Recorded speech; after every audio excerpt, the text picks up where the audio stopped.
Hey guys, I'm Shawn coming at you from Waco, Texas. Today I'm going to teach you how to play Take On Me by Aha. Let's take a listen.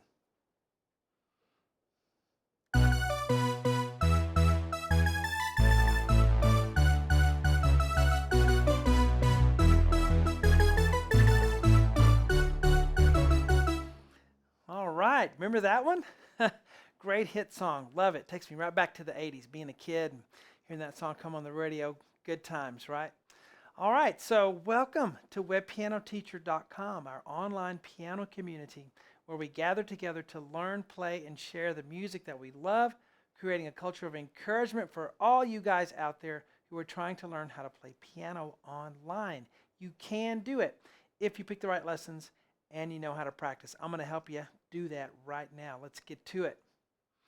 Okay, so we have this part up here, and which is the beginning. This is the part one I always do for YouTube and Facebook. The rest of the lessons are on the website, webpianoteacher.com. If you are a member, you can download the sheet for this. A great thing to do. Look how clear that is in HD, even when you zoom up really close. So that is a perk of being a member. And we're going to get started. Okay, so let's get to it. You heard a sound on here that I'm using. It's not the piano sound, right?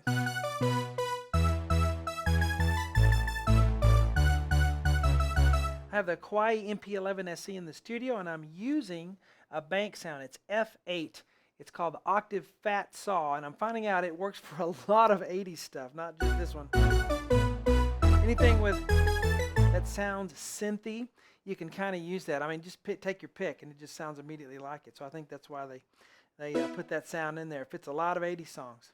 Love it. All right, I'm going to switch to piano, though, because a lot of you just have acoustic pianos.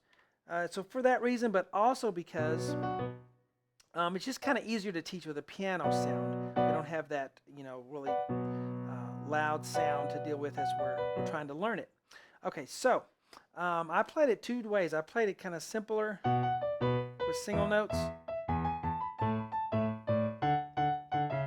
You can also kind of do octaves if you want to, or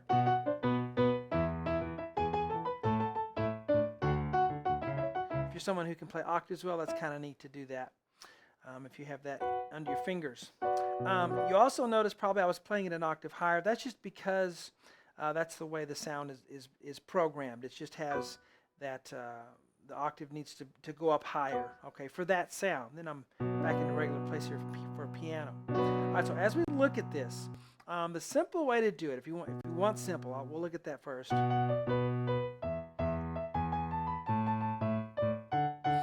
We just have a B in the left hand, so we have a middle C here, next C down, we're on a B right there, okay? B, B, and then E. Now, what you do when you're trying to count this, I'll give you a little tip. If you're trying to figure out rhythm, okay, left and right hand, and you're looking at the left hand and trying to do the rhythm, now look at the hand that has the most notes, okay? So right here, the right hand has the most notes. If the left hand had the most notes, we'd look at that one.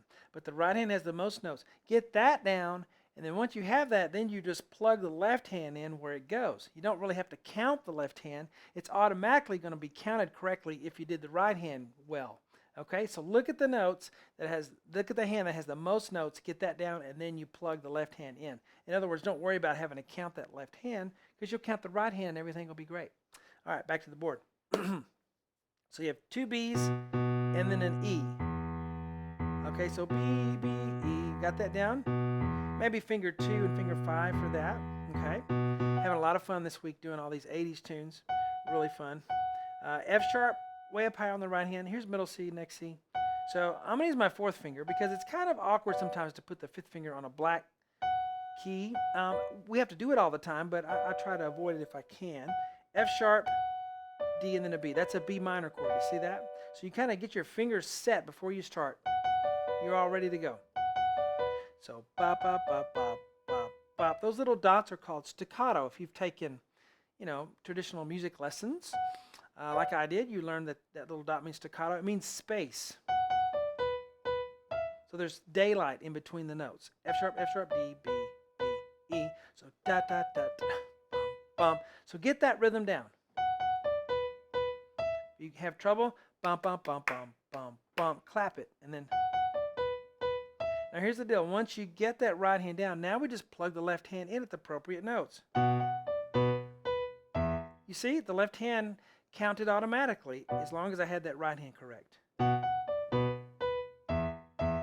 So let's go on. Another E, but I'm going to what's called substitution. If you play a note and then you play it again, you can substitute and switch fingers, even though it's the same note. And I'm setting myself up to play the next part. That's why I put my thumb there on the E.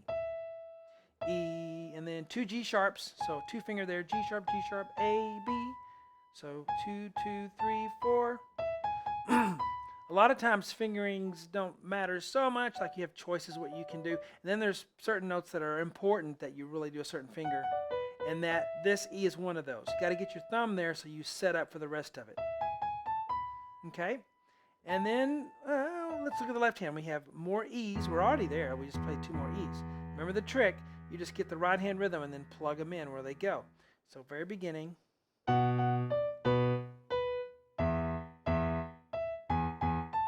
See, the 2 E's go with the 2 G sharps. Okay, so. And I have space, daylight. Don't sound like this. Okay, that may sound, nice or whatever, but it's not like the song. That's playing it in the correct style, okay? So we want the correct notes, we want the correct rhythms, but then we have to think about what's called style, and that's how you play those notes. So looking at the next part, A, E, 5, 5, 5, 2, 1 on the D, F sharp with the 3rd finger. Left hand has A, 3 A's, and then a D. Okay? So I'll go A, 1 more A, and then a D. So hands together. So the first 2 A's go with the first 2 A of the right hand. And then you play another A with that E. So again. Okay? So you play that D with the F sharp. So I'll tie it all together now. So I worked on each measure separately. Now I'm going to tie it all together.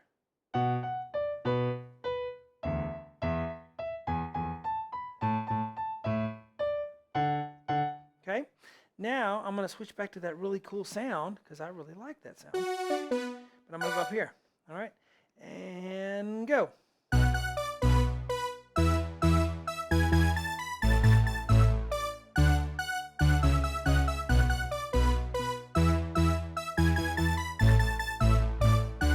All right, so there is our part 1 lesson. If you can do this, you can play all the other parts, okay? That's the great thing about taking just a small section, because then you can really say, once you learn this, if I can do this, I can do the rest of it given enough time.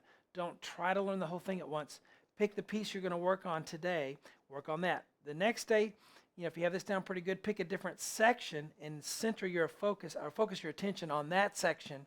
Get that good, and then you can start to attach larger sections. So that's a great way to work on music that will really help you, keep you from getting frustrated, and give you a lot more success. Guys, I'll see you in webpianoteacher.com. Talk to you later.